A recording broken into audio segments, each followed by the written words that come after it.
সব থেকে বড় আমাদের পিছনে যে কাজটা করছে তার নাম হচ্ছে এই সোশ্যাল মিডিয়া। হচ্ছে একরকম আর বলে দিচ্ছে আর এক রকম। কোনো একজন ভিডিওওয়ালা ভিডিও বানিয়েছে, বুঝলেন, একটা লোককে দাঁড় করিয়ে দিয়েছে, নিয়ে তার পাছাতে একটা বাঁশ লাগিয়ে দিয়েছে, পাশে আমার ছবি দিয়ে বলছে মমতাজুল সাহেব এদের পাছায় বাঁশ দিয়ে দিল আজকে। এখন বেশি করে চলেছে ভিডিওটা, বুঝলেন না, ওটা ও ধান্দায় কাজ করছে। তাই সোশ্যাল মিডিয়া এইটা মুসলিমদের সব থেকে বেশি ক্ষতি করেছে। আর একটা জিনিস আমাদের ক্ষতি করেছে, সেটা কি, আমরা আমাদের বৈশিষ্ট্যগুলোকে ছেড়ে দিয়ে অন্যদের বৈশিষ্ট্যগুলোকে আমরা একেবারে ওয়েলকাম জানিয়ে গ্রহণ করছি। এটা আমাদের সব থেকে বড় দোষ, সব থেকে বড় দোষ। আপনাকে একটা কথা বলছি, ভালো করে শুনুন। আচ্ছা, আপনি জীবনে কোনোদিন দেখেছেন যে কুকুরে ঘাস খাচ্ছে জমিতে গিয়ে? দেখেছেন? দেখবেন না। জীবনে আপনি দেখেছেন যে ছাগল গরুর মাংস খাচ্ছে? কোন গরু এবং ছাগলকে যদি তাদের মাংস দিয়ে ভাত মেখে দিয়ে গরুকে দেওয়া হয়, খাবে বলে মনে হয়? হবে না। ওটা ওর বৈশিষ্ট্য, ওর একটা নিজস্ব চরিত্র। কি, ছাগল তৃণভোজী প্রাণী, ও ঘাস খাবে, ও কোনোদিন গোশত খেতে যাবে না। বাঘ মাংসাশী প্রাণী, ও মাংস খাবে, ও কোনোদিন ঘাস খেতে যাবে না। কুকুর ও মাংসাশী প্রাণী এবং আরো অন্যান্য জিনিস খায়, নোংরা আবর্জনা খায়, ও কোনোদিন কলা পাতা খেতে যাবে না। পৃথিবীর প্রত্যেক প্রাণী নিজস্ব রুলস, নিজস্ব নিয়ম, নিজস্ব পদ্ধতির উপরে আছে। নেই শুধু কারা? নেই কারা? মানুষেরা নেই। আপনার স্ত্রী বাড়িতে তরকারি কাটছিল, তরকারিটা কেটে কেটে এক জায়গাতে রাখছে, একটা পাত্রে রাখছে। তা আপনাদের বাড়িতে একটা ছাগল ছিল, ছাগলটা বারবার ওই তরকারির পাত্রে মুখ দিচ্ছে, বারবার বারবার মুখ দিচ্ছে। তা আপনার স্ত্রী ওকে বারবার মারছে, বারবার তেড়ে দিচ্ছে, ও আবার এসে মুখ লাগাচ্ছে। আচ্ছা, আপনার স্ত্রী কোনোদিন এ কথা বলে যে তুই ছাগল না অছাগল? এটা কেউ বলে? বলে না।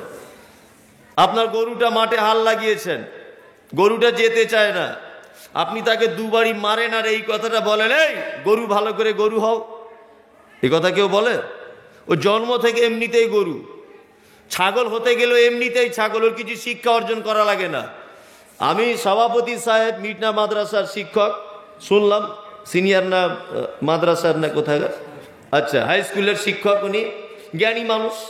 তা ওই লোকটাকে আমি বারবার খোঁচা মারছি, বারবার খোঁচা মারছি, বারবার খোঁচা মারছি।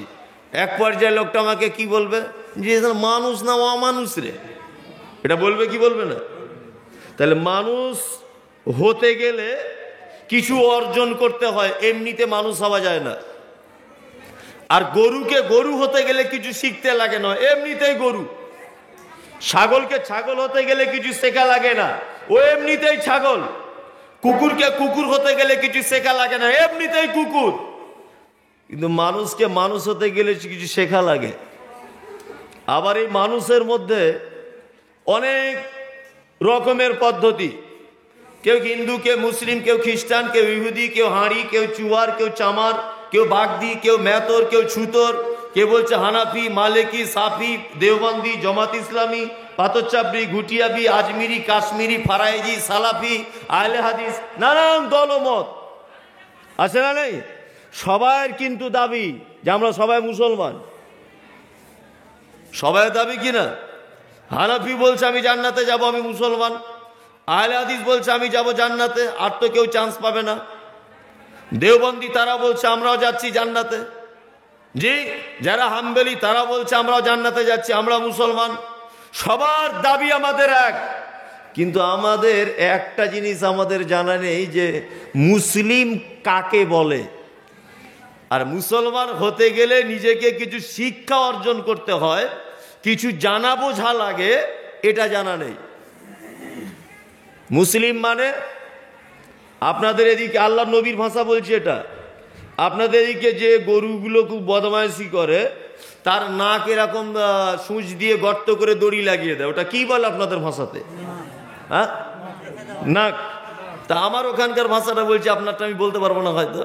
আমাদের ওখানে বলে গরুর নাকাল দেওয়া, নাকাল দেওয়া।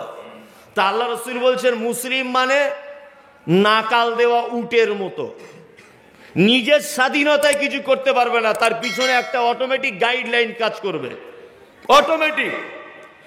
একটা গরুর মুখে যদি নাকে যদি নাক যদি ফুঁড়ে দেওয়া হয়, ছিদ্র করে দড়ি দেওয়া হয়, ও আর বদমাইশি করা লাগে? করতে পারে? ওর মালিক যেদিকে টানে ওর সেদিকে ঘুরে যায়। তা মুসলিম মানে ওর জীবনযাত্রার মাঝখানে আগে পিছে ভেবে নিতে হবে যে আমার পিছনে, আমার সামনে, আমার ডান দিকে, আমার বাম দিকে আমার একজন স্রষ্টা রয়েছে, যিনি আমার সম্পূর্ণ কাজকে দেখছেন। কি বলছি বুঝতে পারছেন না? অবশ্যই। এখন ঘটনা হচ্ছে আমাদের কিছু দায়িত্ব এবং কর্তব্য রয়েছে মুসলিম হিসাবে। দায়িত্ব কর্তব্য কি? প্রথম নম্বর কথা হচ্ছে আল্লাহ নবী সাল্লাল্লাহু আলাইহি ওয়াসাল্লাম বলছেন সব থেকে দুর্বল ঈমান। দুর্বল ঈমান কি?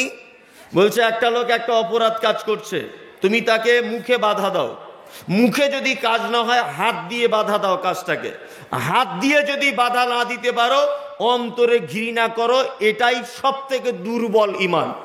মানে ঈমান এর পরে আর থাকে না, এটাই শেষ পর্যায়ে। এটা দায়িত্ব একজন মুসলমানের। তা আগামীকাল 1 জানুয়ারি আমাদের মুসলমানদের কিছু দায়িত্ব এই মুহূর্তে চেপে আছে না নেই? এই চেপে আছে না নেই?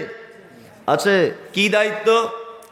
কালকে যুবক ছেলেরা দেখবেন ডিজে বক্স নিয়ে বাদাম বাদাম গান বাজাবে, ড্যান্স করবে।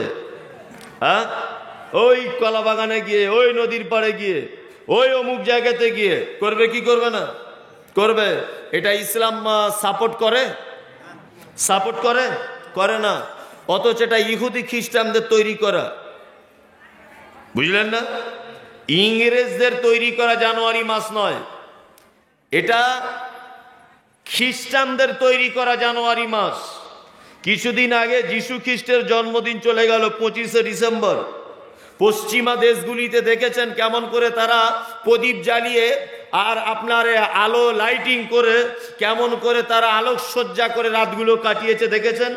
আচ্ছা বলুন তো, আমাদের মুসলমান এটা কেউ করেছে? করেনি। তবে মুসলমান কেক কিনে এনেছে। অনেক জায়গাতে মুসলমান যিশু খ্রিস্টের জন্মদিনে বড় বড় কেক বিক্রি হয়, কেক কিনে এনেছে। জানুয়ারি এর ইতিহাস জানেন আপনি? জানেন না? জানুয়ারি, ফেব্রুয়ারি, মার্চ, বৈশাখ, জ্যৈষ্ঠ, আষাঢ় এইসব আল্লাহর কাছে কিছু নেই। আল্লাহর কাছে কি আছে? আল্লাহ তাআলা পবিত্র কোরআনে বলছেন ইন্না ইনদাস শুহুর ইনদাল্লাহ আসনা সালাসা শাহরান ফি কিতাবিল্লাহি ইয়াওমা খালাকাস সামাওয়াতি ওয়াল আরদ। আল্লাহ তাআলা বলছেন পবিত্র কোরআনে যে পৃথিবীর সূচনা থেকেই আমার কাছে 12টা মাস আছে। এটা আল্লাহ নিজে বলছেন। পৃথিবীর সূচনা থেকে 12টা মাস আমি আল্লাহ আমার কাছে এটা আছে। তার মধ্যে 4টি মাস তোমাদের জন্য সম্মানী মাস, মর্যাদাপূর্ণ মাস।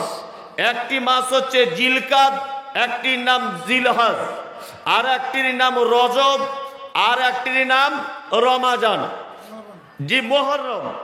এই 4টি মাস আল্লাহর নিকটে মনোনীত মর্যাদাপূর্ণ মাস। আর কোন আল্লাহর নিকটে মাস আছে বলে এটা আল্লাহ বা আল্লাহর নবী বলেননি। এই 4টে মাস আল্লাহর নিকটে খুব গুরুত্বপূর্ণ। যদি বলেন মৌলী সাহেব তাহলে জানুয়ারিটা কোথা থেকে এলো? এটা তো জানা লাগবে। জানুয়ারি কোথা থেকে এলো? জানুয়ারি এটা রোম দেশ থেকে শব্দটা এসেছে। জানুয়ারি মানে রুমেদের একটা দেবতা ছিল, তার নাম হচ্ছে জানুস। এই জানুস দেবতার নামকরণ করে জানুয়ারি নামটা করা হয়েছে। এটা আপনারা জানেন যে আগে চলতো খ্রিস্টাব্দ সাল, চলতো খ্রিস্টাব্দ চলতো। যিশু খ্রিস্টের জন্ম থেকে খ্রিস্টাব্দ চালু হয়েছে, জি। এর মাঝখানি আবার জানুয়ারি ফেব্রুয়ারি এটাও চালু হয়েছে, যিশু খ্রিস্টের মাঝখানি, জন্মের মাঝখানি। আমরা জানি আরবিতে একটা শব্দ ব্যবহার হয় হিজরি সন, ব্যবহার হয় না? হিজরি সন। হযরত মুহাম্মদ সাল্লাল্লাহু আলাইহি ওয়াসাল্লাম মক্কা থেকে মদিনায় গিয়েছিলেন, তখন থেকে হিজরি সন চালু হয়েছে। জি, জানুস দেবতার নামকরণে জানুয়ারি। তারপরে বাংলাতে একটা মাস আছে বৈশাখ, প্রথম মাস, এটাও একটা দেবীর নামে। বিশাখা বলে একটা নক্ষত্র, দেবী নয় নক্ষত্র, বিশাখা বলে একটা নক্ষত্র আছে আসমানে, এই নক্ষত্রের নামকরণে, বিশাখার নামকরণে বৈশাখ। জ্যৈষ্ঠ, জ্যৈষ্ঠা বলে একটা নক্ষত্র আছে। আষাঢ়, আষাঢ়া বলে একটা নক্ষত্র। এই নক্ষত্রের নামগুলোকে দিয়ে বাংলা মাসগুলো গণনা করা হয়। তাহলে খ্রিস্টানদের তৈরি করা জানুয়ারি, জানুস দেবতা নামের নামকরণ করা হয়েছে জানুয়ারি। বিশাখা নক্ষত্রের নামে নামকরণ হয়েছে বৈশাখ। জি, এই রকম হিন্দু, খ্রিস্টান, ইহুদি, নাসারাদের তৈরি করা এই দিনগুলি মুসলমান উদযাপন করে। করছে কি করছে না? করছে কি করছে না? করছে। অথচ এটা একেবারেই হারাম বা নিষিদ্ধ। এই মুহূর্তে আপনার উপরে একটা দায়িত্ব হচ্ছে এই যে আপনাকে আজকে বাড়ি গিয়ে আপনার বেটাকে বলে দিতে হবে যে কালকে সারাদিন তুমি বাড়ি থেকে বার হতে পারবে না, এটাই চূড়ান্ত। আপনি যদি ভাবতাল, যদি বুঝতে পারেন, এটা বলা লাগবে কালকে এটা, যে বাড়ি থেকে বার হওয়া যাবে না। এটা ইসলাম সমর্থন করে না। কোনো উৎসব, কোনো উদ্দীপনা, ঢোল তাবলা, অপচয় খরচা, অযথা কথাবার্তা, এগুলো ইসলাম সাপোর্ট করে না। ওই জন্য আপনার কাছে বিনীত অনুরোধ, আপনি অন্তত পক্ষে কিছু করতে পারেন না পারেন, এটা আপনার উপরে আল্লাহ দায়িত্ব দিয়েছেন। আল্লাহর নবী পর্যন্ত বলেছেন যে প্রত্যেক বাড়ির গার্জেনকে কিয়ামতের দিবসে তার বাড়ির সদস্যদের ব্যাপারে হিসাব নেওয়া হবে। তা আপনার বেটা যদি আজকে পাপ করে, তাহলে কিয়ামতের মাঠে আপনার ব্যাপার জিজ্ঞাসা করা হবে। আমরা মুসলমান কত হতভাগা, এই কাজটা কেন করতে পারলেন না আপনি? যে একটা বছর আমার চলে গেল, কোনো ভালো কাজ করতে পারলাম না, জীবনে আমার সব খারাপ কাজ। জি, এটা আমরা চিন্তা ভাবনা করেছি? কেউ করতে পারেনি। আল্লাহ আমাদেরকে কালকের দিনের এই মহা পাপ, একটা শিরকপূর্ণ আমল, এই আমল থেকে আমাদের বাচ্চাগুলিকে হেফাজত করে। বলুন আমিন। একদম এসব যাবেন না। গ্রামে যদি এরকম কোন ছেলে ডিজে টিজে এনে বাজায়, তা গ্রাম্য ভাবে, গ্রাম্য কমিটি, গ্রাম্যর বয়স্ক মানুষেরা গিয়ে প্রতিবাদ জানাবেন যে এটা ইসলামে নেই, করা যাবে না। দায়িত্ব এবং কর্তব্য সম্পর্কে কিছু কথা বলবো বলেছি, এবার আলোচনা শুরু করছি। আমরা পৃথিবীতে এখন দুটি সমস্যার সব থেকে বড় সামাজিকভাবে আমরা ভোগ করছি। সব থেকে বড় সমস্যা কি সমস্যা? আমাদের সমস্যা হচ্ছে এই বেটা বৌমা আর বেটা বাপমা, বেটা বৌমা, শাশুড়ি বৌমা, আর বৌমা শাশুড়ি, বেটা বাপমা। এই পারিবারিক জীবনে এটা সব থেকে বড় এখন অসুবিধার মধ্যে আছে না মানুষ। বুড়ো মানুষেরা ভাত পায় না, বুড়ো মানুষেরা ভাত পায় না। বেটার অভিযোগ, বৌমার অভিযোগ, আবার মায়ের অভিযোগ বেটার বিরুদ্ধে, মায়ের অভিযোগ বৌমার বিরুদ্ধে। এই পারিবারিক কলহ লেগে আছে না একটা, সব সময়ের জন্য লেগে আছে। এখন আমরা প্রথম দিক থেকে যদি শুরু করি, অনেক মানুষ আছে বুড়ো বয়সে ইমাম সাহেবকে এসে বলছে, মনি সাহেব একটু বাপ মায়ের ব্যাপারে, সেবা যত্নের ব্যাপারে কিছু হাদিস করেন, আজকে জুম্মাতে বললে হয় না? বলছি কেন? বলছে কোনো বেটা খেতে দেয় না মনি সাহেব, বড় বেটা তো ওর ধারে পাশেই যেতে দেয় না, ছোট বৌমা তো টেঁড়া টেঁড়া করে চায়, মেজ বৌমা কোনো মতেই আলাপ করে না। বলছে এর বাড়ি 15 দিন, ওর বাড়ি 15 দিন, 16 দিন হয়ে গেলে আর মুখের দিকে তাকানো যায় না, মারতে চলে আসে।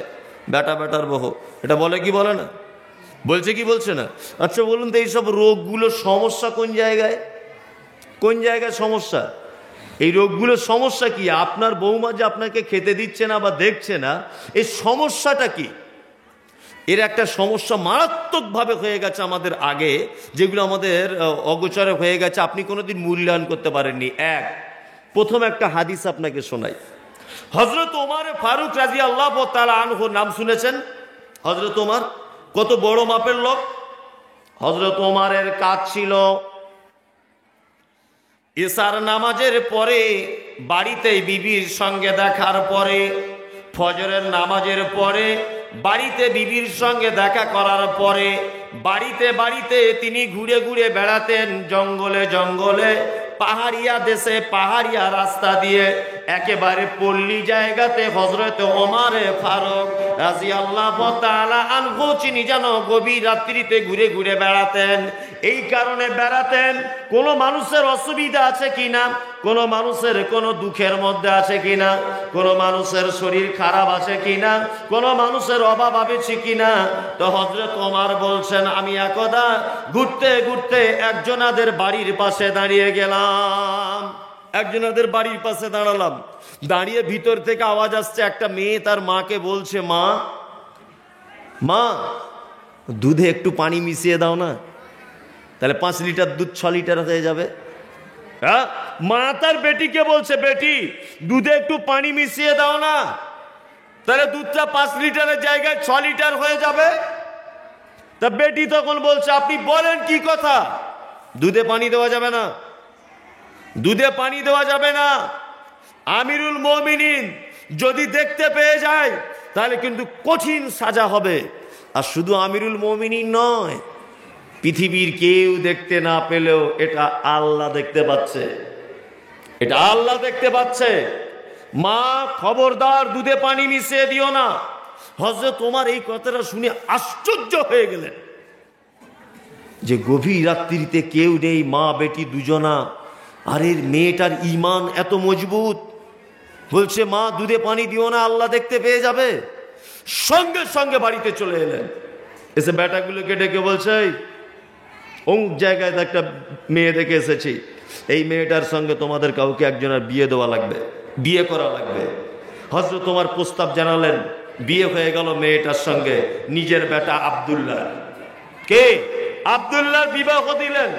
আচ্ছা বলুন তো, হযরত ওমর কি মেয়েটা কত সুন্দরী এটা দেখেছিলেন? দেখেছিলেন? দেখেননি। মেয়েটার বাপের কত টাকা আছে দেখেছে? দেখেনি। কি দেখেছে হযরত ওমর? হযরত ওমর শুধু দেখেছে যে মেয়েটার ঈমান কতটা আছে, আল্লাহর প্রতি ভয় কতটা।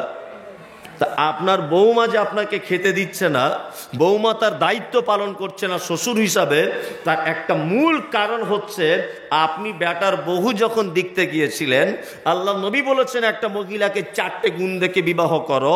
সর্বপ্রথম তুমি যেটাকে প্রাধান্য দিয়েছো, বাপের রাস্তার ধারে জমি আছে কিনা 4 শতক, হ্যাঁ, ওর বাপের রাস্তার ধারে জমি আছে কিনা, এটা প্রথম দেখেছেন তো আপনি। মেয়েটা কত সুন্দরী এটা দেখেছেন। আর ওর নামে কিছু ব্যাংক ব্যালেন্স আছে কিনা। জীবনে কোনোদিন গিয়ে জিজ্ঞেস করেছেন, মা তুমি নামাজ পড়ো? তোমার আব্বু নামাজ পড়ে? তোমাদের বাড়িতে প্রত্যেক ঘরে টিভি দেখছি কেন? আচ্ছা তোমার আব্বা কি কাজ করে? কি কাজ করে? তোমার আব্বা লটারি ব্যবসা করে না তো? তোমার আব্বা সুদে টাকা খাটায় না তো? হ্যাঁ, তোমার মা 5 ওয়াক্ত নামাজি? এইগুলো জিজ্ঞেস করে। আগে অন্যজনের কাছ থেকে খবর নেয়, অমুকের বেটির সঙ্গে আমার বেটার বিয়ে লেগেছে, ভাই তো জমি জায়গা কিছু আছে, রাস্তার ধার ধার থেকে আছে, আমার ছেলে ভবিষ্যতে পাবে কিছু। তুমি ভবিষ্যতে চিন্তা করতে গিয়ে আজকে বুড়ো বয়সে তোমার মেয়ের ঠ্যাং ভাঙছে। কি বলছি বুঝতে পারছেন না? ইসলাম ছিল না তার ভিতরে। দ্বিতীয় কথা কি, আপনার বৌমা আপনাকে খেতে দেবে কি করে? আপনি বৌমাটাকে তো বাড়ি আনার সময় জনমের মতো টাকা পয়সা, খাট আলমারি সব দাবি দাবা করে নিয়ে এসেছেন, তার একটা নিজস্ব পাওয়ার সে দেখাবে না? যে আমার বাপকে যেমন তুমি 12টা বাজিয়েছো আমাকে আনার জন্য, বুড়ো বয়সে তোমাকে 12টা বাজাবো, এটা বলবে কি বলবে না? বলবে। তাহলে তোমার হুঁশিয়ারি করা দরকার ছিল, হুঁশিয়ারি করা দরকার ছিল। হযরত ওমর বিবাহের জন্য প্রাধান্য দিলেন কাকে? ইমানদারিকে। বলছে জামাই খুব ভালো পেয়েছি মনি সাহেব। যে কি করে জামাই? বলছে জামাই ব্যাংকে চাকরি করে গো। তো মাইনে কত? বলছে 60,000। বলছে 60,000 শুধু বেতন নয়, এক্সট্রা আরো অনেক ইনকাম আছে। মানে এক্সট্রা কি করে? ঘুষ খায়, এক্সট্রা ঘুষ খায়। আর একটা ছোট জামাইটা কেমন হয়েছে? বলছে ওটা ঠিক জুতের নয়, ইমামতি করে মসজিদে। বেতন 3700 টাকা, আর ইমাম ভাতা পায় 2500, ওতেই শেষ। হ্যাঁ বলছে কি বলছে না? তাহলে ও 5 ওয়াক্ত জমাতে নামাজ পড়ে, ও ভালো জামাই নয়, আর ও ঘুষখোর মাসে 60,000 টাকা বেতন পায়, ও খুব ভালো জামাই। এই তোমার জামাই যে আল্লাহ স্রষ্টার সঙ্গে বেঈমানি করতে পারে, তোমার বেটির সঙ্গে যে বেঈমানি করবে না, এটা ভাবছো কি করে তুমি? যে তার নিজের আল্লাহ সৃষ্টিকর্তার সঙ্গে বেঈমানি করে, সে তোমার বেটির সঙ্গে বেঈমানি করবে না, এটা ভাবছো কি করে? এটা ভাবা যায়? এটা বর্তমান পরিস্থিতি, যেটা বলছি বাস্তব না অবাস্তব? আপনি বেটা বিয়ে দিবেন, বৌমা দেখবেন ইমানদারিটাকে প্রাধান্য দিবেন, তাহলে তো ভাত পাবেন। এটা বৌমার গেল। বেটার আল্লাহ নবী বলেছেন, মুরু আওলাদাকুম বিসসালাত, হে বাপেরা, তোমাদের দায়িত্ব হলো তোমার বেটা যখন জন্ম নিবে, তার প্রথম দায়িত্ব তুমি তার সুন্দর একটা নাম রাখবে। 7 দিনের দিনে আকিকা দিবে, একটা বকরি তার জন্য জবাই করে দিবে। বেটা ছেলে হলে একটা দিবে, বেটি ছেলে হলে একটা দিবে। বেটা ছেলে হলে যার টাকা বেশি আছে সে 2টো দিবে, গরিব মানুষ হলে একটা দিবে, কোনো অসুবিধা নাই। প্রমাণ, আল্লাহর নবী নিজের নাতি হাসান আর হোসাইনের পক্ষ থেকে একটা করে আকিকা নিজে দিয়েছিলেন। এ হাদিস থেকে অনেক